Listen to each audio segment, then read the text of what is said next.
పిల్లల్ని ఖాళీగా వదిలేస్తే అటు ఇటు తిరిగి పాడైపోతారో ఏమో అనుకుంటున్న రాజకీయ నేతలు తమ తర్వాత ప్రజాసేవ చేయాల్సింది తమ పిల్లలే కాబట్టి వారికి రాజకీయ వారసత్వం రాసి చేస్తే పోలా అనుకుంటున్నారు.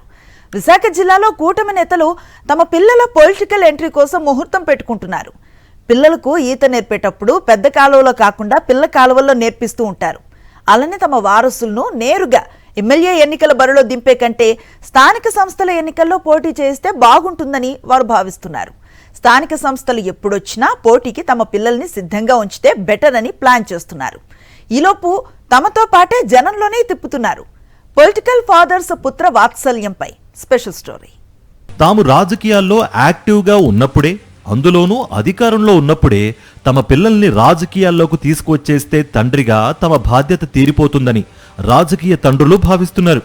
విశాఖ జిల్లాలో కూటమి నేతలు తమ పిల్లల రాజకీయ ప్రవేశంపై ప్రత్యేక దృష్టి సారించారు. గ్రేటర్ విశాఖ మున్సిపల్ కార్పొరేషన్ పదవీకాలం ఈ నెలాఖరుతో ముగుస్తుంది. ఈలోపునే నిజానికి ఎన్నికలు జరగాలి. కానీ చంద్రబాబు నాయుడు మాత్రం తక్షణమే స్థానిక ఎన్నికలకు సిద్ధంగా లేరు. ప్రభుత్వంపై ఉన్న తీవ్ర వ్యతిరేకత స్థానిక ఎన్నికల్లో పార్టీని చావు దెబ్బతీయడం ఖాయమని ఆయన అంచనాలు ఆయనకున్నాయి.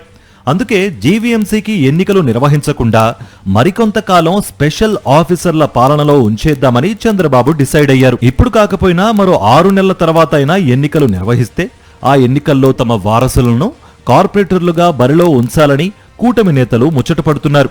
అందుకే తమతో పాటు తమ పిల్లలను జనంలో తిప్పుతున్నారు. ప్రభుత్వ కార్యక్రమాల్లో తమతో పాటు తమ వారసులను కూడా తిప్పేసి వాళ్లకి రాజకీయాలు అలవాటు చేస్తున్నారు. అంతేకాదు ఏ డివిజన్ నుంచి తమ వారసులను బరిలోకి దించితే తమకు అడ్వాంటేజ్గా ఉంటుందో పరీక్షించుకుంటున్నారు కూడా. అనువైన డివిజన్లో పోటీ చేయించి రేపు ఎన్నికల్లో గెలిస్తే మేయర్ పదవికి పైరువీలు చేసుకోవచ్చునని కూటమి నేతలు వ్యూహరచన చేసుకుంటున్నారు. తమ వారసులను ఒకేసారి ఎమ్మెల్యే ఎన్నికల బరిలో దింపాలని ఉన్నా టికెట్లు రావడం అంత తేలిక కాదు. కాబట్టి ముందుగా కార్పొరేటర్లుగా బరిలోకి దించి ఆ తర్వాత ఒక్కో మెట్టు ఎక్కిస్తే బెటర్ అని వారు అంచనాలు వేసుకుంటున్నారు. ఏ డివిజన్ అయితే అనువుగా ఉంటుందో తేల్చుకునేందుకు 4-5 వార్డుల్లో సర్వేలు చేయించి పెట్టుకుంటున్నారు రాజకీయ తండ్రులు. విశాఖ తూర్పు ఎమ్మెల్యే వెలగపూడి రామకృష్ణబాబు తన కుమారుడు ప్రతాపరుద్రను తన నియోజకవర్గంలో తిప్పుతున్నారు. తాను బిజీగా ఉన్న సందర్భాల్లో ప్రభుత్వ కార్యక్రమాలకు తన కుమారుణ్ణి పంపిస్తున్నారు. నిబంధనలకు విరుద్ధంగా కుమారుని చేత శంకుస్థాపనలు కూడా చేయించేస్తున్నారు. విశాఖ వెస్ట్ ఎమ్మెల్యే గణబాబు తన వారసుడు మౌర్యకు ఇప్పట్నుంచే ప్రజాసేవ అలవాటు చేయాలని పరితపిస్తున్నారు. మాజీ మంత్రి భీమిలి ఎమ్మెల్యే గంటా శ్రీనివాసరావు కుమారుడు రవితేజ తన తండ్రి ప్రాతినిధ్యం వహిస్తున్న భీమిలి అసెంబ్లీ నియోజకవర్గ టీడీపీ ఇన్ఛార్జిగా వ్యవహరిస్తున్నారు. జీవీఎంసీ ఎన్నికలు జరిగితే తన కుమారుణ్ణి బరిలోకి దించాలని గంటా శ్రీనివాసరావు సమాయత్తమవుతున్నట్టుగా సమాచారం. విశాఖ ఉత్తర నియోజకవర్గం నుంచి బీజేపీ తరపున ఎమ్మెల్యేగా ఉన్న విష్ణుకుమార్ రాజు తన కూతురు దీపికను తన రాజకీయ వారసురాలిగా ప్రమోట్ చేయాలని నిశ్చయించుకున్నారు. విష్ణుకుమార్ రాజుకు ఆ మధ్య అనారోగ్యం చేసినప్పుడు ఆయన తరపున దీపిక అన్ని వ్యవహారాలు చక్కబెట్టారట. తండ్రితో కలిసి ఆమె ప్రభుత్వ కార్యక్రమాల్లో సైతం పాల్గొంటున్నారు.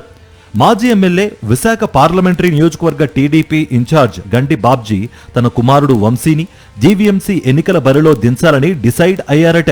టీడీపీ ఎంపీ భరత్తో రోజూ టచ్లో ఉంటారట. జీవీఎంసీ ఎన్నికల్లో గెలిపించుకుంటే మేయర్ పదవిని తమ వారసులకు కట్టబెట్టవచ్చునని కూటమి నేతలు ఎవరికి వారే స్కెచ్ గీసుకుంటున్నారు. అసలింతకీ జీవీఎంసీ ఎన్నికలనేవి జరుగుతాయా అన్నది $1 కోటి ప్రశ్న.